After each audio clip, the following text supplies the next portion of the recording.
we can see what is the difference between deep cloning and shallow cloning. So basically, if you see clone, like where they use clone in real time is like let's say in terms of proxy pattern, right? In proxy pattern, which says like when you want to create some expensive object, right? Like the object is having too much of things already going there, and if you want to create another instance of the same object, then you need to go through all those mechanism again, right? So instead of that, what you can do is like you can just clone it and you can use as a proxy. So that is nothing but a proxy pattern, and in proxy pattern we use cloning. Okay, so what is so there are actually two forms of pattern cloning, shallow cloning and deep cloning. So let's see what's the difference between these two, right? Shallow cloning is nothing but if you have object 1, okay, object 1, and you have object 1 from clone from this particular object, okay, object, okay, and object, and this you have another object, okay, you have another object also cloned from this particular object, okay. So these two are cloned from this particular object, okay. In case, okay, after cloning, okay, so this is nothing but object 2, okay.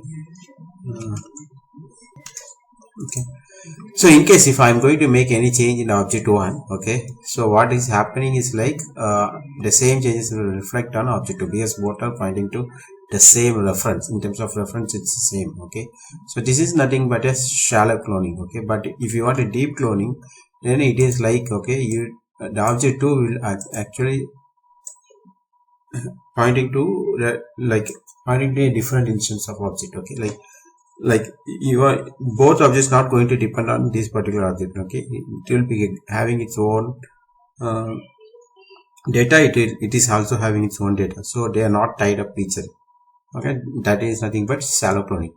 So we can see with an example, okay. For example, like, okay, so here what I am doing, okay, I have an primitive array, and here I'm trying to do a shallow cloning because I'm just pointing the B array to A array. So both are still referring to the same memory, right? So in that case, if I do any changes in A will impact B, any changes in B will impact A. So this is nothing but a shallow cloning. If you don't want that relationship, then what you need to go do is a deep cloning, where what I'm doing is I'm taking each value from A and assigning to C, okay. So here whatever changes I do with A won't impact C, right, and anything in C won't impact A. So that is nothing but a deep cloning. Maybe we can run this and see what is output, right? So if you see here, okay, so this one is before A, B and C, like I'm printing A, B and C, right? So before changes,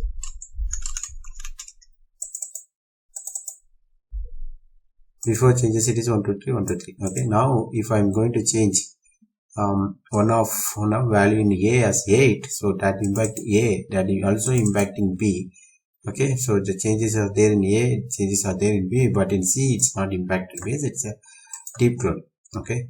So let's also say this is in terms of primitive, okay. Let's say like I have a object, okay. So how do you clone the object, right? So you need to implement a clonable interface, and you need to override a clone to and you need to call the super.clone method, okay. So this is how you need to clone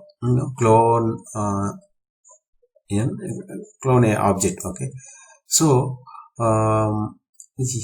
now, okay, the difference here is, okay, if you are doing a shallow cloning, okay, shallow cloning will, if I want an instance of employee, okay, like I want to clone the employee object, okay, the normal shallow cloning can clone all the values, okay. The primitive types can be cloned, okay, but the department, okay, it is not cloned, okay. So what will happen, like both the department object, right, the department object of the original employee and also the cloned one referring to the same memory. So any changes in the department of original will impact the cloned one.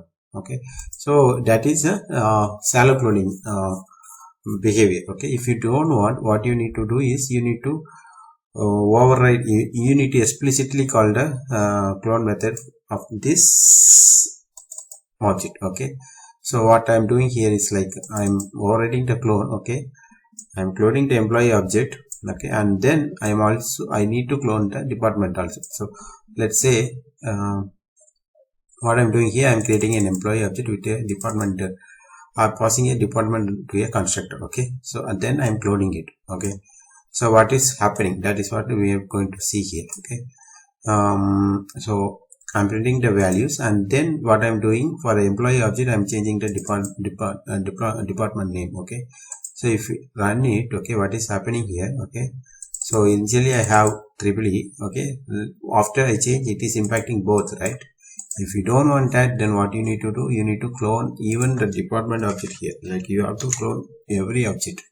So if I run it again, what is happening here is it is not impacting. So that is nothing but a shallow cloning. The default is a shallow cloning. This one is nothing but a deep cloning. Okay. So I hope you understood. Shallow cloning is at a high level, like both clones share the same memory, but deep cloning is nothing but go in deep and take all the data, right? Only copy the data, not the references. So that's nothing but a deep clone. Thank you. Bye.